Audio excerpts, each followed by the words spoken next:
Hello and welcome to episode 33 of our unofficial SAP on Azure video podcast. Today is March 19th, and together with Goran and Robert, we're here to talk about anything related to SAP and Microsoft.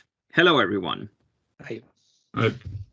Today we have a very interesting topic, one that raised quite a lot of interest with our customers and partners, I would say, in recent weeks. Martin, Robert, and Goran had released a blog post and actually also a project on GitHub on a project that they have been working on for an internal landscape here at Microsoft for the FastTrack team.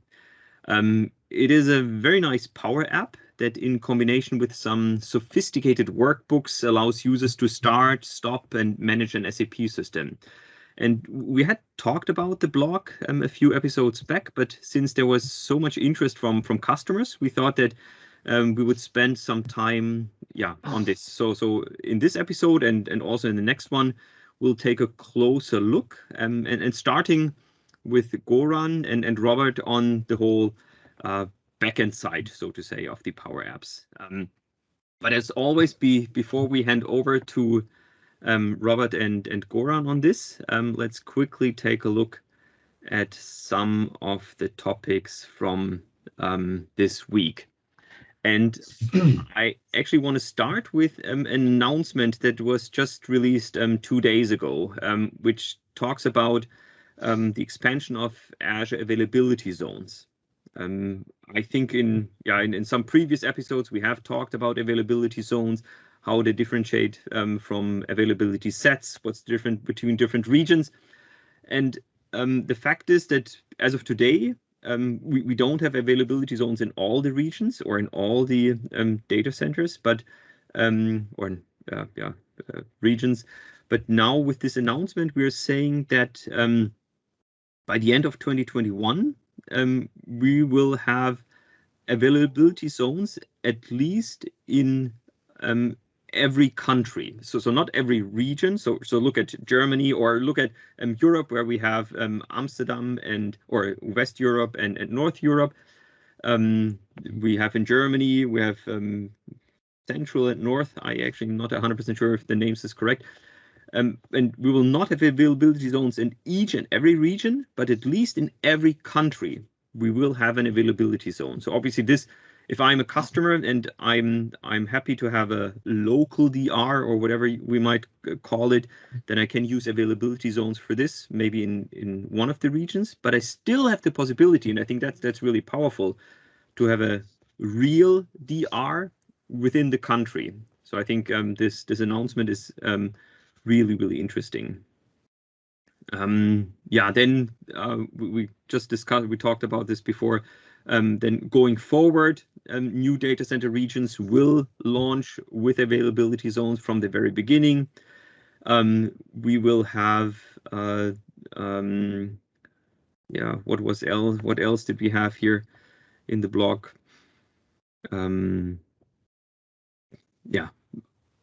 Zonal here. This was the one, Robert, that you also mentioned before, that we will have zonal capabilities for all mainstream Azure services. So if you're using a PaaS service, one of the mainstream PaaS services on Azure, then they will also be available via zonal deployment. So I think this really shows that we're investing a lot in the whole concepts of availability zones, that a lot of customers maybe they don't need this big disaster recovery scenario that we have different regions within the same geopolitical boundary, but you're fine with having different availability zones. So that's now where we are really investing.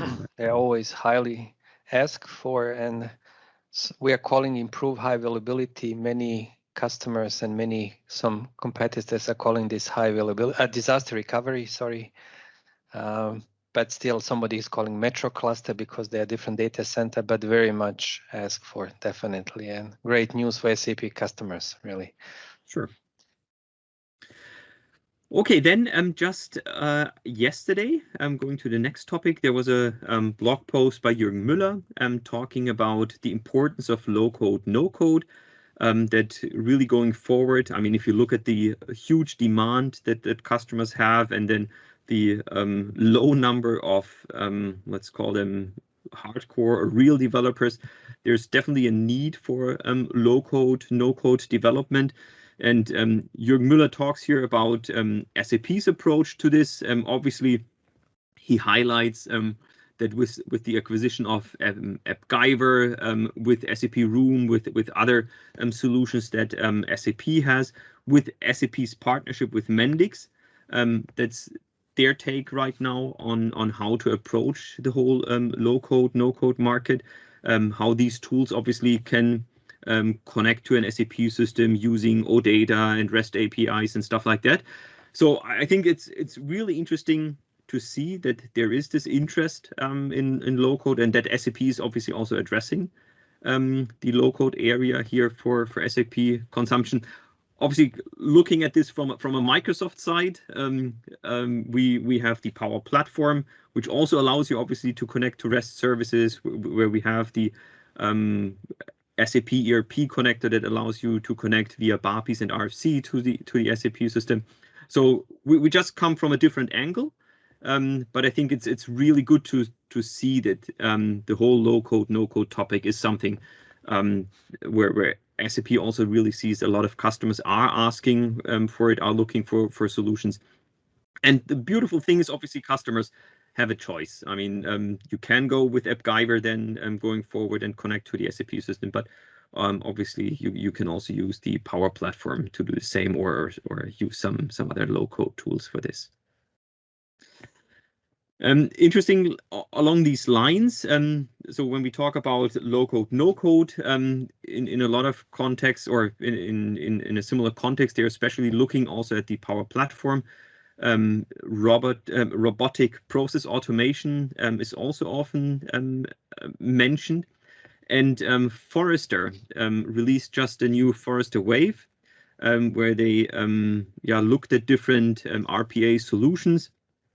And obviously, I think we also talked about this in one of our last episodes. The Power Platform obviously also has this RPA functionalities, and Microsoft is in this leader wave, or whatever it's called. So I think that's also a good statement that really the investments that we are doing in this area are really paying off.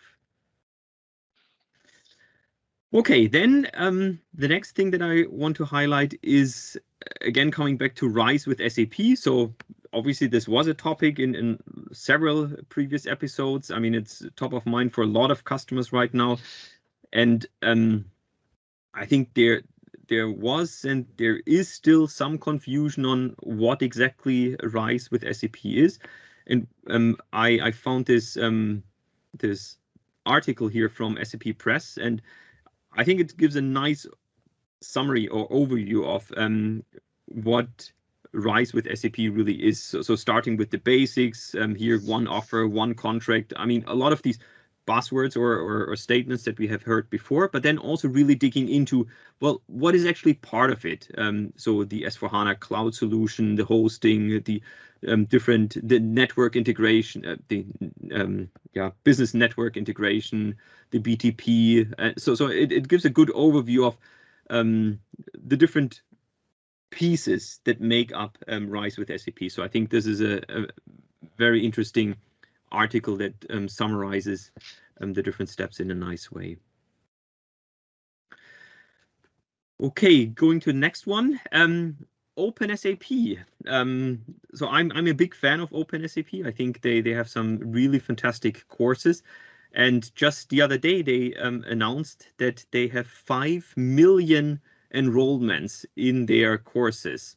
And I think that's that's really, really fantastic. And they do have some really great courses there. So I'm sure if you head over to openSAP, you will find some really great content talking about the business technology platform, talking about here RPA from SAP. So it's really a huge pool of information, and it's all free. I mean, these courses are offered on demand.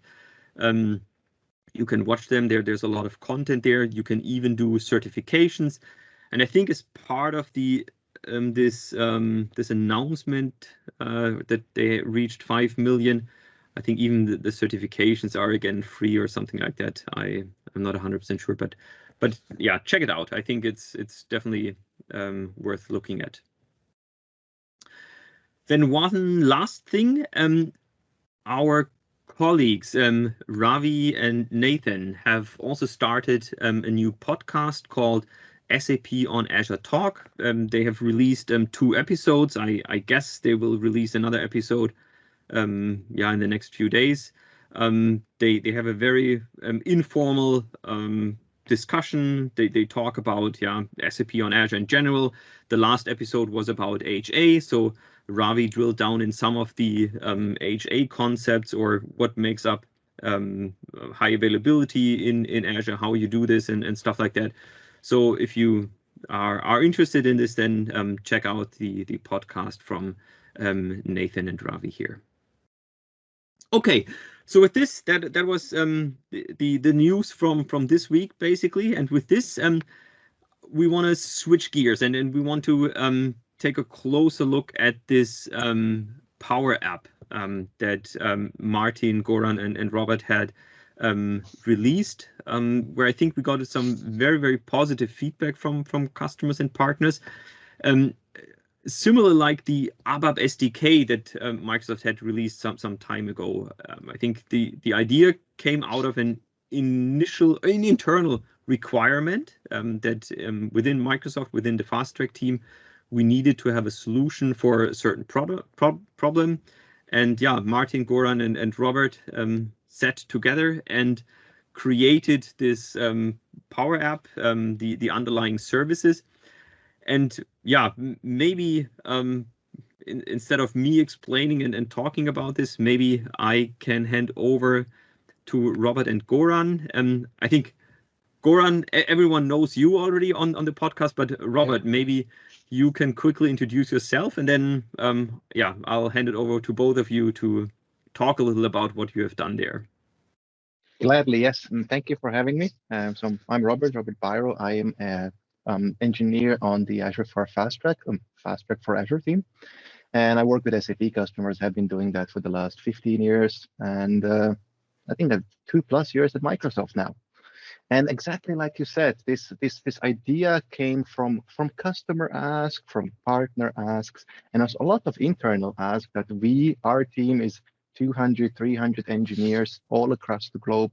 And we do have some internal SAP systems that we want to leverage. But of course, somebody is always watching the money. So why don't we leverage the start-stop that Azure provides? And hence the thinking together with Goran to piece together some ideas in some free time, do something good for the community as an open project, and create first the backend that we are going to talk about now. Yeah.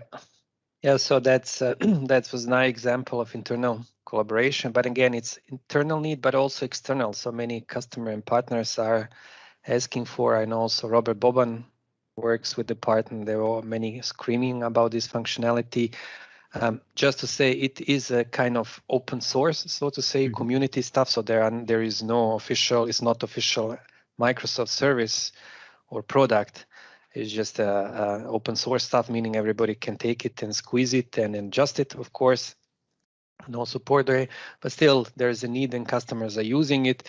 And generally, general approaches here or ask is cloud is ideal for the cost optimization, right? So with this pay-as-you-go methodology, but you need to properly kind of handle the SAP load. So if I would just maybe quickly go through the use case and share the screen. So first one was like kind of typical use case, the not prod stuff, like to stop them and start them. So if you stopped on a compute, you will save, of course, the compute, you don't pay it, right? So those dev, test, quality, demo system, they are typically like 80 to 90% of all SAP system. They don't run 24/7. They maybe run 8 hours per day, maybe 5 days a week. So in principle, if we would shut down the VMs, at least for the upper time pattern, it would be cost saving on a computer around 77%. But there was another idea, if we would convert the disk, if they would use a managed disk, premium or standard. Premium are good for the performance, of course, during the runtime, but if they would, after the VMs are stopped, if they would convert to the standard, I had some calculation, at least on one disk type, this cost saving could be 50% or even more. So that was, of course, when you start back, you can, again, if you like, convert them back to premium so you can have a good performance. So that was another kind of way to cut the cost. And one big kind of ask was not just to kill the VMs, because that's a kind of relatively easy, but actually really properly handle the SAP system. Meaning when you stop the system, you should give a timeout, so users should get notification, they can finish the job. You should wait for the batch processes to finish on RFC connection, and ideally is to stop the database, because that could prevent any kind of potential DB corruption, But again, here we talk about the complete SAP system shutdown, and another use could be for the prod system. You will never shut down. If you shut down the system, somebody will chase you, right? So typically they run, yes, of course, all the time, 24/7. But here, an idea is to do a scale out and scale in on application server levels, because database is always kind of properly sized, but on the app servers, sometimes they explode, maybe one in a quarter. Like there is, I don't know, Black Friday, so you need more app servers. You push them up, when they finish, you can shut them down. So meaning this is one way actually to handle the part, right? And again, this is also kind of possible. I mean, it's possible to start and stop application layer as well, of course, with that so-called soft shutdown procedure to wait for the user, wait for the bad jobs. Whole part, maybe Robert, you can talk a little bit what we use here from Azure Automation account as a PaaS platform as a service cloud, and how is this this is a high-level architecture, right? Mm-hmm.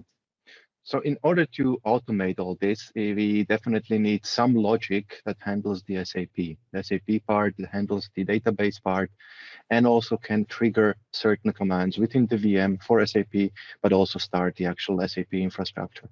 Azure Automation was the easy choice to give and to take, because it is a PaaS service, like Goran mentioned. It is available, it's highly available, it is completely free of any management. So you deploy an Azure Automation account, you create a it creates a run as service, so it executes tasks in your name, and it's in audited fashion. And you then create these workbooks and modules, which is, simply put, PowerShell. The PowerShell that is part of the project. This PowerShell then has the logic that handles the SAP part. Within the automation, so we have these Runbooks and this PowerShell. The Runbook is what let's think of a flow, for example, start an SAP system and stop an SAP system. We'll do a demo in a bit. The modules are the actual logic that is implemented that the Runbooks then execute. You have two ways to schedule this. You can, like I already said, I alluded to, you schedule it. So time-based, for example, think of a scheduled task within the Azure Automation, say, for example, for production or for other systems development, 5 to 16, which are available running only at certain times. Or you can do ad hoc. So you trigger the Runbook, and it triggers the start or the stop or the scale out or whatever action you want to. And again, this is a service, and you can build on top of the service further services, like the front end that will be talked about in a further section. Right. I mean, and there is always kind of big question about security in a different context, right? So I mean, how do we, who can access those kind of stuff, right? Exactly. So who can start it? How we are also executing some scripts to get the system status, start, stop, or whatever. How this is done? We store some passwords of the Windows, at least in Windows CDADM. So maybe you can tell a little bit about that part as well. Thank you for reminding me. Indeed. Yeah. Indeed. So the security aspect is very important. And the two angles to it, first of all, for example, for the Windows systems, the PowerShell that we need the secret, the password. Now, the secret is stored also within the Azure Automation account, the Azure Automation service, which in effect is a Azure Key Vault built or accessed through the Azure Automation. The secret is stored in them. And the second part of the security angle is who can do this. So you have to specify roles. This is an Azure service, so you have still RBAC, rollback access control. You can specify on these workbooks who can run this, who can run the workbooks, who can execute the stop and start. Ideally, obviously, you limit it to some key users within the company, within the project, and only they would be capable of starting and stopping. And also, you have fine granular control, so you don't have to just give it on the automation account entirely. So here you go, you have access to everything. You could have specific scripts, for example, just for, I'm thinking now, a D01 subsystem for a certain group of users that they can do stop and start, and a different set of users have an access to just a specific runbook for a different action or a different subset of systems. So you have very, very granular control that Azure gives you through this service to perform the actions that are needed. Right. And basically what we're stopping or getting the SAP system status or starting through the official SAP control approach by executing some scripts. And also on the database side for the HANA, currently it's a HANA implemented SQL Server. Again, SQL Server goes through the host agent, all official way. All this is basically executed via the existing Azure VM agent, right? So meaning it's all in a secure way, and all the scripts are generated on the fly, meaning there is no need to download, upload them, right? So which is a kind of very, very easy. So a lot of efforts was put just to simplify the whole stuff, right, as much as possible. There is also one thing that we didn't mention yet is we have the Azure Automation account, which contains the logic, the brain of the thing, but it still needs some sort of inventory of what is our SAP system. We don't specify a VM, we use tags. Exactly. Tags is the very simple way of categorizing what is your SAP system. And simply put, the virtual machines themselves within the subscription that you use, the Azure subscription, are tagged. And there is, Goran has defined certain tags which are necessary to be created. Is this an ABAP system? Is it a Java system? Is it a Windows system? Is it an application server, central instance, and so on? A system in SAP instance number. And you categorize once, everything else falls into place with the runbooks then. Correct. Yeah, because we need to know where is what. They could have a central system, they have a distributed system. So in tags, we collect all information about one system, about the instance types. So basically that enables us that customer can distribute those VM across any kind of resource group, wherever they like, right? So that we don't force them, you have to put everything in one resource group and then I will stop all the VMs inside of that resource group. No, it's just, they're fully flexible, here. So that's a kind of additional advantage, yeah. We basically, maybe just to say what exactly we are actually doing, right? What are the exact scenarios? So we mentioned you could start and stop a complete system, which could be the central or it could be a distributed. No HA in the moment, but typically that's for the dev and test. That's enough. You can start and stop the complete SAP, the app servers. It runs on the Windows and Linux, so we tested across the right. Robert, you were doing on Red Hat. I was doing on SUSE, right? It works for ABAP and Java system. And we also, for the handling of the database, there is basically at the moment there is implementation for HANA. And for SQL Server, right? So we prepared the code for other databases. They're just not implemented, but even that is not kind of showstopper for customer. They could just tag databases, I don't know, Oracle. Important is during the startup somehow to configure the database to automatically start by when the operating system is starting. And on the other hand, when you trigger the subsystem start, for example, subsystem start would typically trigger the database start before anything. So that's kind of high chance that thing will work also on other databases, right? Goran, quick question or quick comment there, since you're saying that right now you only support HANA and SQL, but if I'm now a customer and I have I want to use this with Oracle, my understanding is all the code is published on GitHub from your side. So Correct. If I'm a customer and I want to do DB2 or whatever, I could go in there, and if there is something DB2 specific, then correct, I can just adjust it. They can adjust exactly. They can download it and they can adjust it and upload a new version. Actually, code is kind of prepared for the other databases,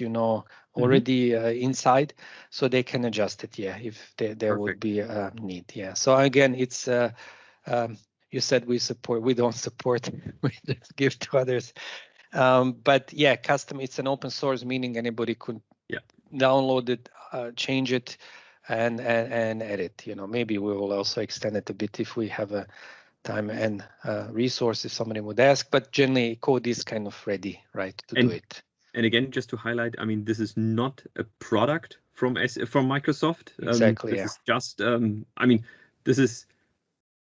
You have developed it because you needed it on your own, because the FastTrack team needed this, and you're just saying, well, look, here's the code. If anyone else is interested in, they can also use it. But I guess you don't provide official support. There's no official. There's no SKU. There's no price tag. Yeah. Nothing. Yeah, it's a big love for the community, so to say, from Microsoft. What else?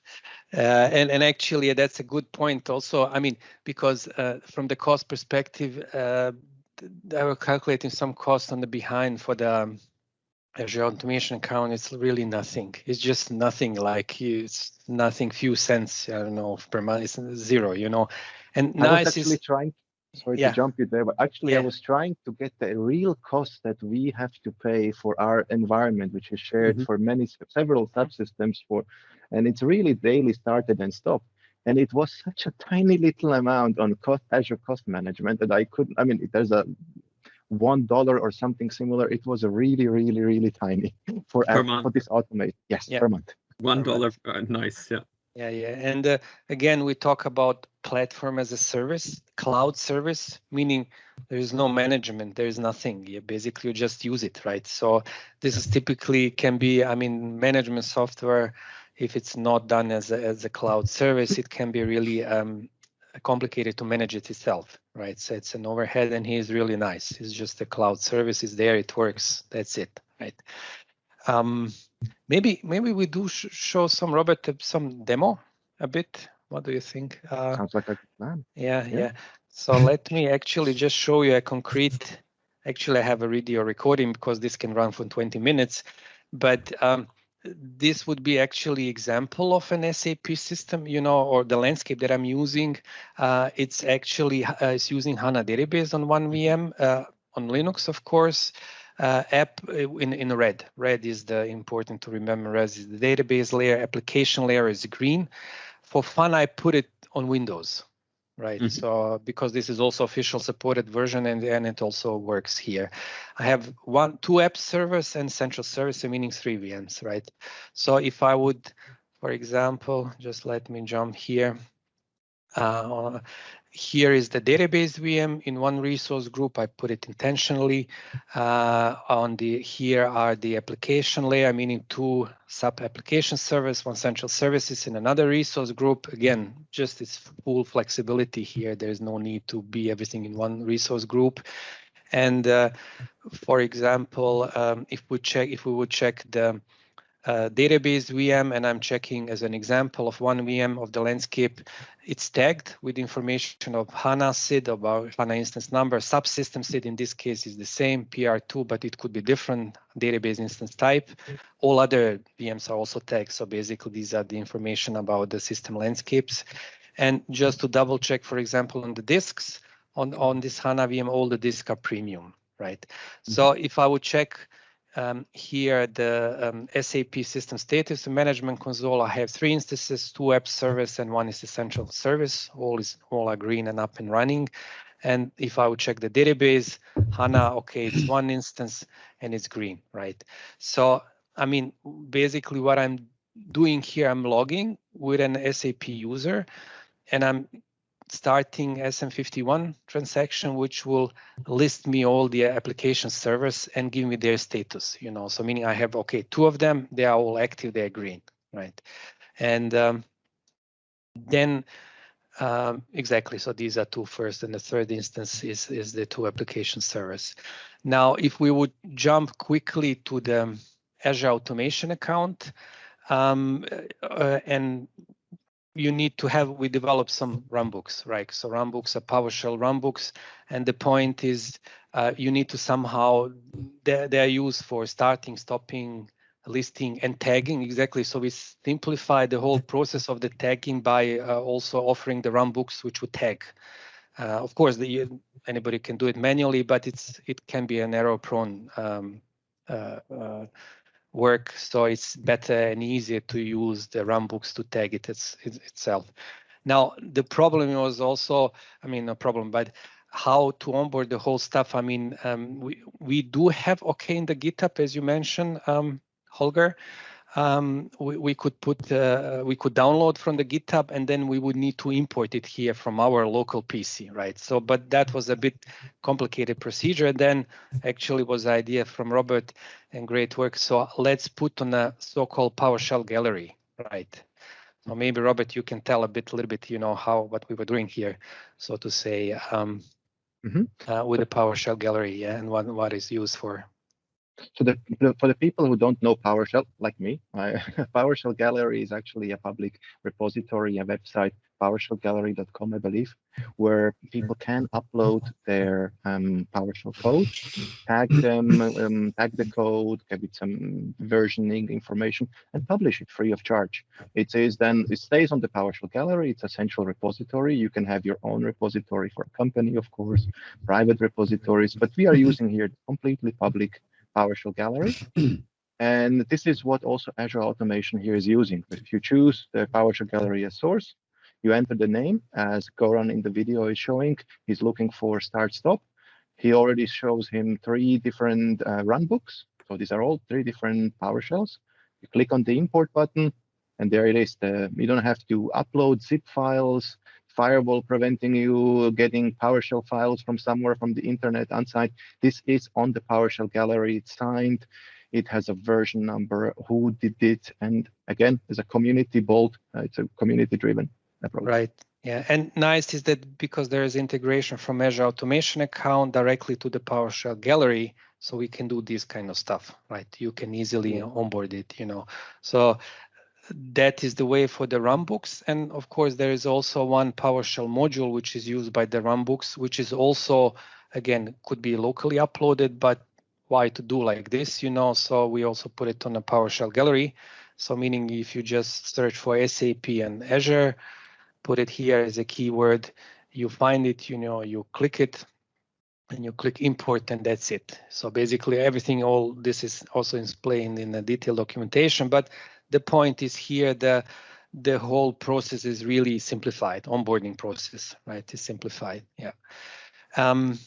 So basically, so let's say if we would trigger now the stop of this PR system, so we would look for stop subsystem runbook, and in this case I'm executing manually, right? So it could be scheduled, right? Just put start in the Monday from 8 a.m., stop it in the evening and 5 p.m., but here I'm executing manually.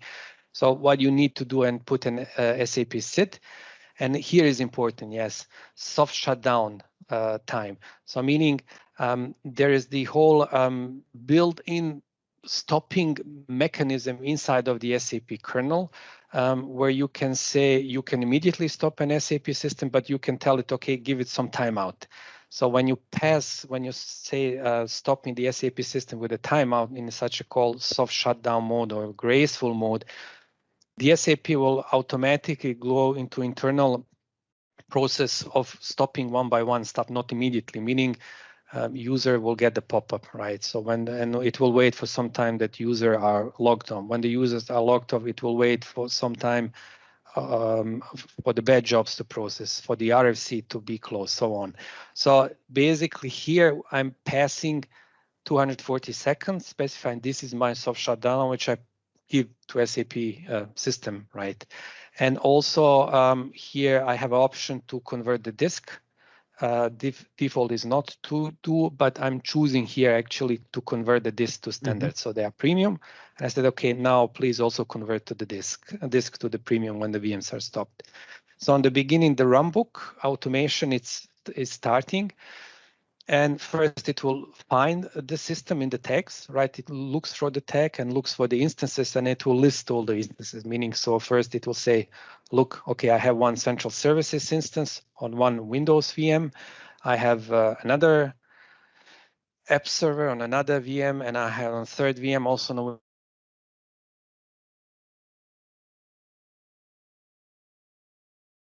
Goran? The Friday internet gods are not happy. I'll work out. Okay. Yeah, still waiting, Goran, Robert, maybe you can just tell us a little bit more about that. Absolutely. Hello, can you hear me? Sorry, I was a network connection. Let me.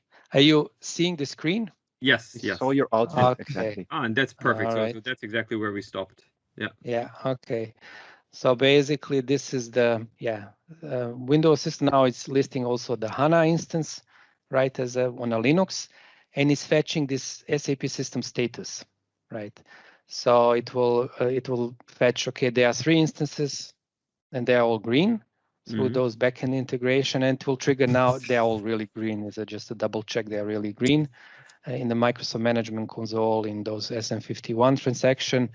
And basically now it will trigger in the automation the stopping procedure and say, okay, please do it in 240 seconds, and it will wait for 240 seconds. Now, it's interesting what's happening on the background. It's in the MMC you can see soft shutdown process is running. So if I would refresh here, I will see these 2 app servers are going down, right? So meaning they are not stopped, but they're in a shutdown process. So meaning now all the user who do something like me, I click something to go back, I get a pop-up like telling, oh, instance is closing down. I have a time to finish my work properly and close the user interface, right? So I'm the only one user who is currently logged in the system. When I close it, and SAP will check also, is there any batch process? No, they are not. So, and meaning all the work is done. Now it will really go into hard stopping of the old processes. So meaning without big impact on the users or on the batch processes, right? So when this is finished, okay, I'll just print again, give me the status of the instance. There are 3, they are gray. It's really, they are gray. So I'm just double check for the doubting Thomas right here. And then same games go with the HANA. Or the database at least. So I'm just getting the HANA database status, and it will here print, yes, it's a kind of running one instance green. Then I'll trigger the stop through the backend integration. And then when it's stopped, I'm pulling the status here. And it's it's gray, meaning it's stop. And then it goes into stopping of the, I'm double checking in the HANA Studio. It's really gray, it's stopped. And then it will go into stopping the VMs, all the VMs that are part of the landscape, it will just automatically fetch. Yeah. So when the VMs are stopped, then it goes into this conversion because I choose so, right? So for example, this is example of the database VM. It has for HANA, it has all the premium disk, many disks there, and it would list them basically all the disks and their type, which is premium. Then it start the conversion. So one by one, they will be converted from a premium to standard. And when the conversion is done, it will just print it once more. So to say now, yes, they are all disk with the current type, which is a standard. So again, to double check on the portal, of course, if we jump there and refresh the portal, it will say, yeah, they are all now, they are standard. So meaning they are all converted. And basically with this, the whole procedure, it's finished, just print some status, starting is basically just other way around, doing this stuff. So meaning it expectation should work out of the box, the whole stuff, right?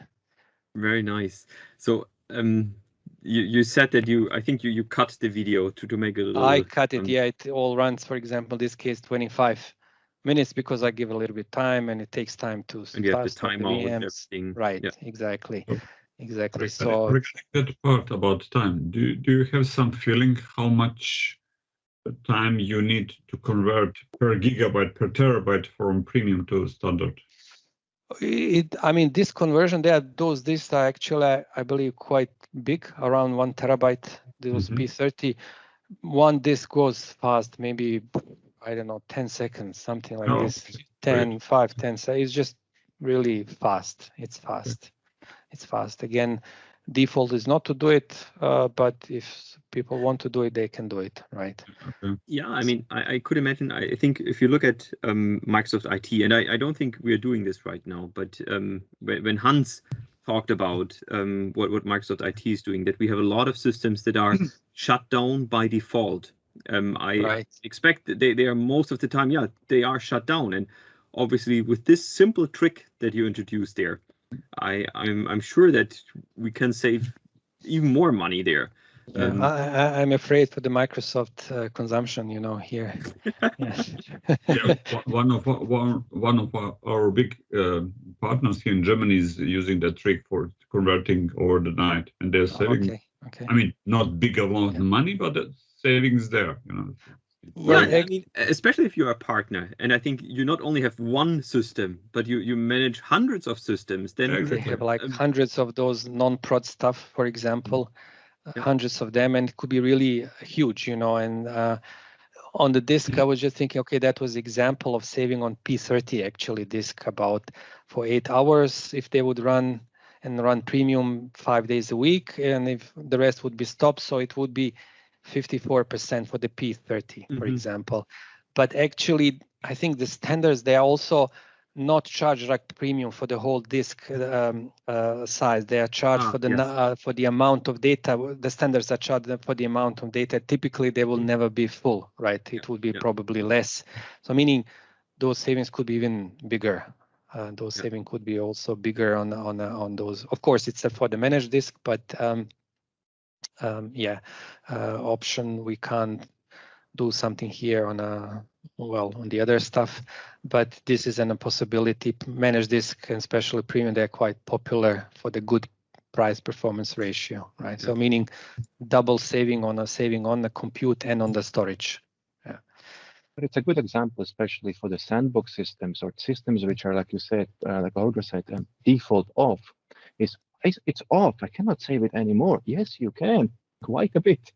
And if you think it's running 10% of the time in the year, 90% it's the storage consuming, do I have to pay it? Maybe. And in your Runbooks, if this is all really automated, then now if I click on start, that this conversion first happens, then I mean, then that's very easy for me. Then maybe I'll need to wait a few minutes longer before the switch to premium happens, but if it is a system that is shut down by default, then I can certainly wait a few more minutes before the system is up and running. So I think that's really, really a beautiful addition to a beautiful service there. Right. Yeah. And for the prod system, again, separate Runbook start stop app servers. Again, there is no logic in a sense like it's just execute starting and stopping. There is no logic to calculate do I need really more because I'm needing compute capacity and there is no calculation like, okay, some are not utilized, let me squeeze them down, okay?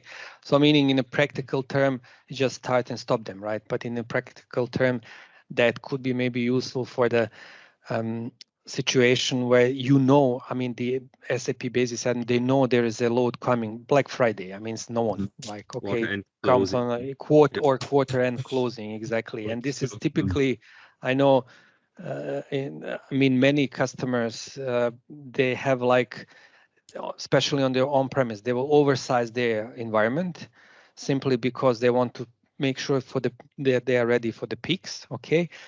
But in a quarter, the system will explode, as you mentioned, yes, and then maybe for 2-3 days, and then CPU utilization will be 5% or something, which is nothing. Yeah. So meaning they could schedule it in advance to start certain number of app servers, and then also schedule it to stop after, I don't know, after Black Friday, Monday, to stop them in a such shutdown manner. So maybe that could be a kind of meaningful business use case here. You know, okay, the load is coming, and when it's going, because you recognize or you have end your quarter closure, so you just start it, for example. Yeah, but you can also in log analytics track the metrics, and based on the That metric would- history, yeah. you can somehow predict something. Yeah. And in combination, what we discussed last time on the videos about Azure Monitor for SAP. So take the log analytics source from SAP directly from NetWeaver environment, for example, and then you will get the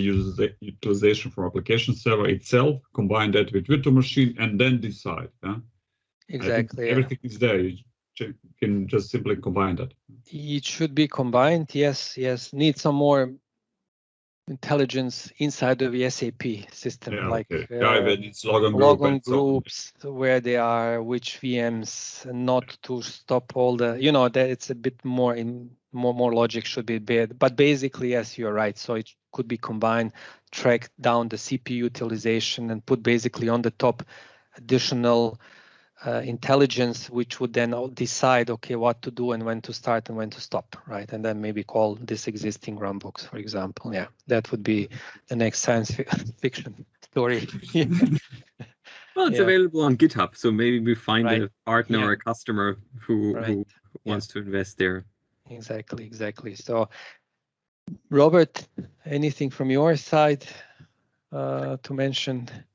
No, just a quick comment on the last one on the GitHub. It's available on both GitHub and PowerShell Gallery. Right. I think you are synchronizing both code bases if you would do some changes, Goran. Yeah. Exactly. So you'll put, Holger, all the links to the GitHub. There is also very length documentation, how to do it, how to import it, how to tag it, how to start it right here.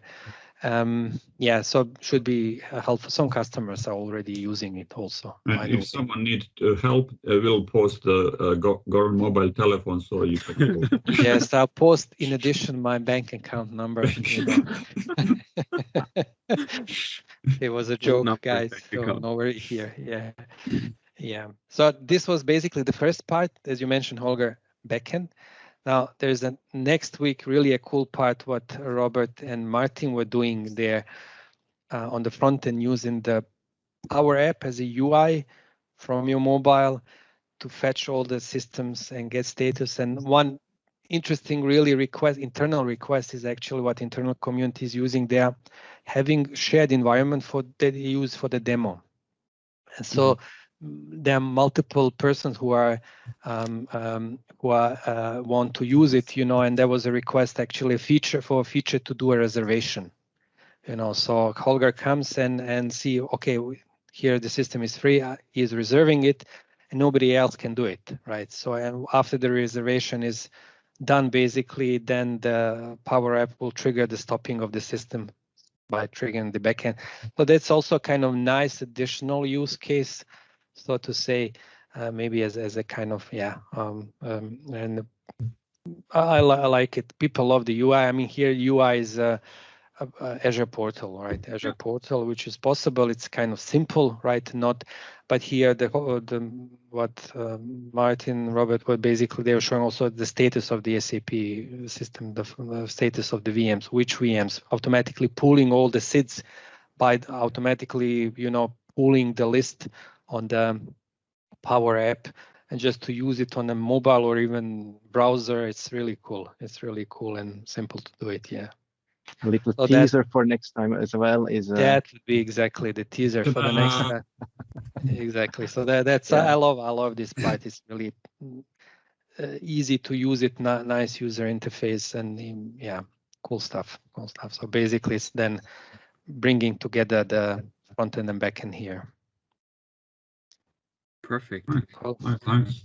Well, thank you very much. Yeah. Thank you, Goran. Thank you, Robert, for this. I think now we know how the technical backend portion works, and I'm definitely looking forward to next week then to see the front end, the Power App, and what you just said, the different functionalities. So thank you. Will be now your world and my world would be one, Holger. Perfect. Exactly. Okay. Good. Then thank you very much. Thank you, Robert, for joining today. Have a nice weekend, everyone, and see you next again week. next week. Yeah. Next week. Yeah. Great. Thank Bye-bye. you. Thank you. Bye-bye. Bye.